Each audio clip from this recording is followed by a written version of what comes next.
In the second episode, I noticed at the very start things felt more familiar, and I want to be clear on that. I'm not suggesting the first episode paved the way to get there. It might as well have not happened. We focus on individual students a touch more as opposed to a big giant clump of an emotionless mass. The class has less than a year to kill Koro-sensei to save the world. I found myself asking a question to understand this series. Who wrote this and why? Instead of actually getting off my ass and heading to Google, as I'm sure there's literally a half dozen other videos breaking that down at length, I asked myself who would want to put up with a nearly godlike creature that can take down the world while fucking with a bunch of high school kids. Listen, I used to work as a teacher, right? Not only did I work hard, but I worked hard as fuck. And with all due respect, my job as a teacher was a lot more important than any job in the restaurant industry. But despite that, right, how come no one ever gave me a fucking tip? And then it hit me. Either the writer is or was a teacher. Who else would fantasize about using godlike power on kids to make them feel inadequate? Let's pretend that this is true. I'm going to assume that you're either stoned or inebriated at this point if you haven't changed the channel. While the connection of the kids with a minimal level of focus is greatly improved, Koro-sensei fails with his super teacher archetype. I can assume we've all been to a school, and hopefully, God be willing, we've had one exceptional teacher we can all look back on and remember fondly. And that fond memory? Damn, I feel sorry for this guy wasting his life teaching kids. I've had at least a handful of teachers I feel immediately sorry for because they were skilled and charismatic enough to teach something entirely uninteresting and make it fun and rewarding. Now granted, I've only had 2 episodes in, and despite Koro-sensei's godlike power, and despite the fact that he is kinda fun, I'm not dying to see him in any other role because literally nothing challenges him. What's more, Koro-sensei's profound love for his students has me scratching my head more than anything else. The closest example I could think of this, done right in a Disney movie of all things, is Maleficent, where Maleficent has to save Princess Aurora repeatedly so she can die in the perfect time to make her father pay for what he did to Maleficent. Anyone who's done petty convoluted revenge like I have can not only suspend their disbelief on this idea, but can throw it out the window and go, makes sense to me. If you're going to make an all-powerful character like Koro-sensei, you have to give him a hook to make the audience care about him. An example found in another anime is Ryuk from Death Note. Ryuk is essentially all-powerful and nothing is ever going to kill him. He's the god of death, and all gods of death in that world are insanely lazy.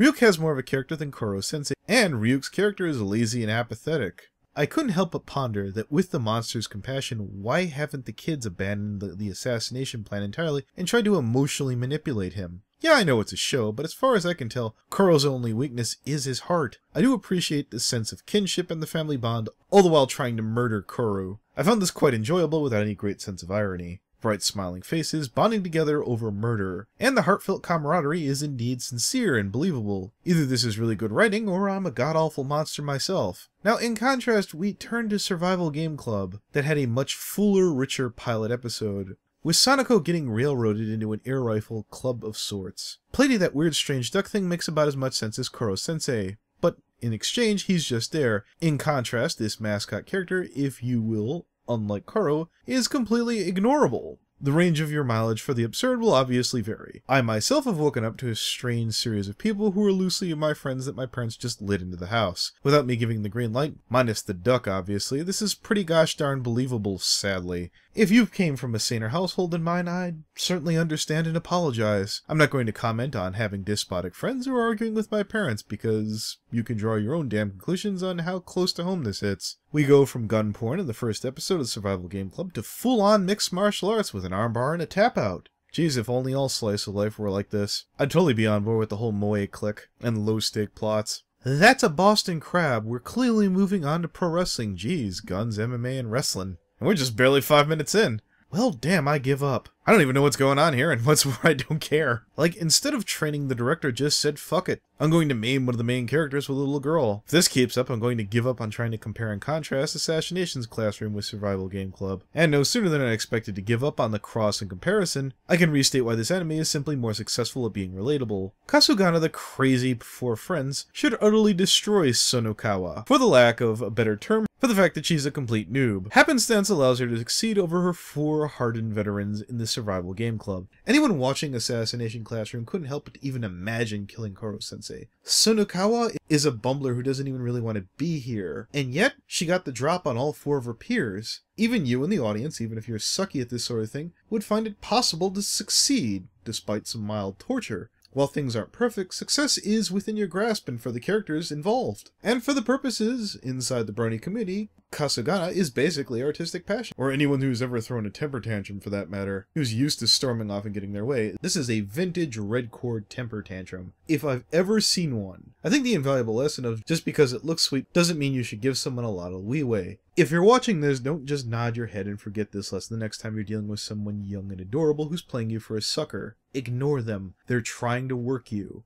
This is the proper way to treat someone who treats you like a jerk. It's called an idiot tax. I hand them out so much so it makes up about 1/3 of my content. Not only do you have to get even with someone who's played you for a jerk, it's absolutely necessary to keep your guard up around these people at all times. The world is not filled with friendship lessons or understanding, it's filled to the brim with people who will kill and eat you for a pair of your shoes. Sadly enough, the show couldn't just be happy enough delivering an amazing message. It had to go the extra mile of turning Kasugana into a goddamn masochist. I have nothing insightful to add to this other than some trolls really like to get beat on. If you've been on the internet, you'll likely met at least a few by now that'll fit this bill. We've all had that one friend who couldn't get enough damn praise.